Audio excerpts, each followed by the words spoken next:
Hey, imagine this. We never die. Sounds like a dream, right? Eternal life, endless possibilities. But let's peel back the shiny wrapping and ask, what would immortality actually mean? First off, time loses its edge. When you've got forever, what's the rush?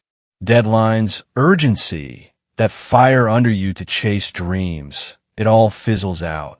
Why bother finishing that novel or launching that business when you've got an infinite number of tomorrows? Procrastination becomes a lifestyle, not just a bad habit. And meaning? It gets slippery. The things that make life precious, fleeting moments, new experiences, time with loved ones, start feeling like reruns from a TV show you can't turn off. Imagine celebrating your 1000th birthday. The cake's just a sugar blob you've tasted a million times. The gifts? You already own everything. Even love might lose its spark when forever stretches out like an endless road. And memory? Our brains aren't built for eternity. You'd forget your first kiss, your childhood dog, maybe even your own name, lost in the fog of centuries. Worse, you're stuck watching the world churn.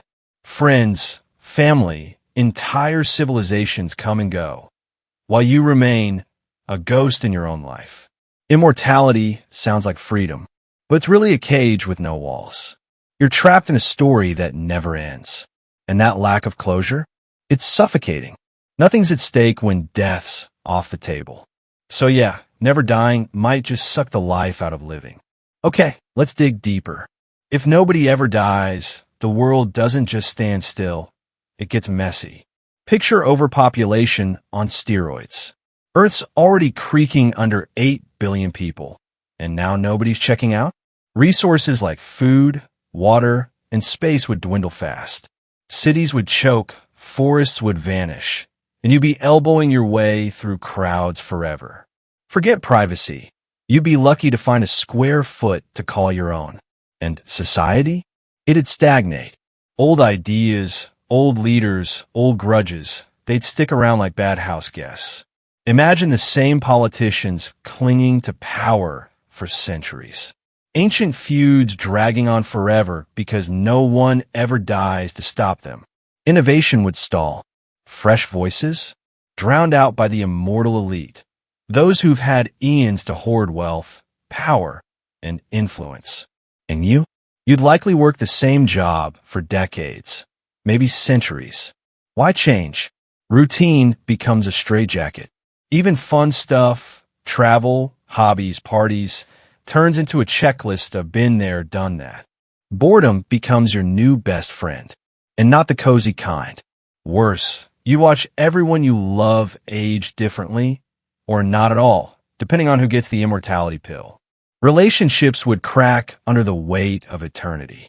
Jealousy, resentment, or just plain exhaustion would creep in. And if everyone's immortal, what's special about anyone?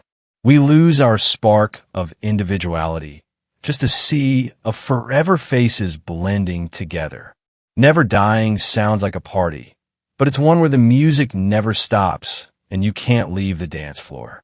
Now, let's get personal. Immortality might break you in ways you never saw coming. First, guilt. Every mistake, every hurt you caused, it sticks. There's no death to wipe the slate clean. You're carrying centuries of regret like a backpack full of bricks. That fight with your best friend in year 50 still stings in year 500. And mental health? Good luck. Our minds crave change, closure, healing. Without death, you're stuck looping through the same fears, anxieties, and trauma. Sure, therapy helps, but even your therapist might burn out after a few hundred years of your baggage. Then there's the existential dread. What's the point of anything when time is infinite? Climbing Everest, learning 20 languages, it all feels like a drop in a bottomless bucket. You chase purpose, but it slips through your fingers like sand. Even risk loses meaning. With no death, people might go reckless, extreme sports, wars for fun, because hey, nobody's dying. Society could spiral into chaos, or worse, apathy. When nothing has consequences, nothing matters. Even beauty starts to fade. Sunsets, art, music, They lose their magic after you've seen them a trillion times. You crave novelty, but the universe has only so much to offer. Eventually, you're not living. You're just existing. Immortality sells itself as the ultimate win, but it's a trap. Death gives life shape, stakes, and sweetness. Without it, you're not a hero in an epic. You're just a wanderer in a story with no last page. Let's zoom out. If we never die, the human spirit itself starts to fade. Death isn't just an end, it's a motivator. It's why we create, take risks, love deeply. Because time is ticking. Take that away, and ambition becomes a whisper. Artists stop painting, writers quit telling stories. Who cares about legacy when there's no end game? Even innovation might stall. Why invent cures or new tech when no one's dying anyway? And identity? It erodes. You're no longer you. You're 1,000 versions of yourself, stretched across centuries. Friend from year 300 might not even recognize the you from year 900. Your values shift. Your self dissolves. And here's the cosmic gut punch. The universe itself is mortal. Stars die, galaxies collapse. If you're immortal, you might outlive the Earth, floating alone in the void, with nothing but your thoughts for company. That's not life. That's torture. Even if tech keeps you going, what happens when the systems fail? You're stuck, conscious in a broken body, or worse, trapped in a digital prison. Immortality promises control, but it's chaos in disguise. Death, as scary as it is what makes us human. It's the deadline that gives life urgency, shape, meaning. Without it, we're just ghosts, haunting an endless existence, chasing a purpose we'll never find. So where does that leave us? Immortality isn't the shiny superpower we thought. It's more like a monkey's paw wish. Sure, no more funerals. No fear of the unknown. No ticking clock. But at what cost?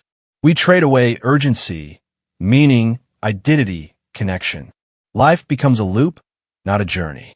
You're not climbing a mountain. You're walking a treadmill that never stops. Let's be real. Part of what makes life life is that it ends. A concert hits harder when you know it's the last song. A kiss feels sweeter when it might be the last. Deadlines aren't just stress, they're structure. They guide our choices, spark our bravery. Remind us time is a currency we can't waste. Immortality removes the risk, and with it, the reward. The highs don't hit as high when there's no chance of a fall. You stop growing. You stop changing. You stop feeling. Because you're no longer living to live. You're just surviving the endless now.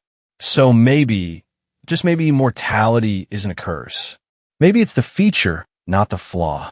It's what gives our stories weight, our relationships fire, our decisions meaning. Life isn't about lasting forever. It's about burning bright, even if just for a little while. Because in the end, it's not about how long you live. It's about how deeply you live. Thanks for sticking around till the end. Zuno's got plenty more weird and wonderful questions coming up. Don't forget to like and subscribe if you had fun, and I'll see you in the next one. Thanks for watching. See you soon.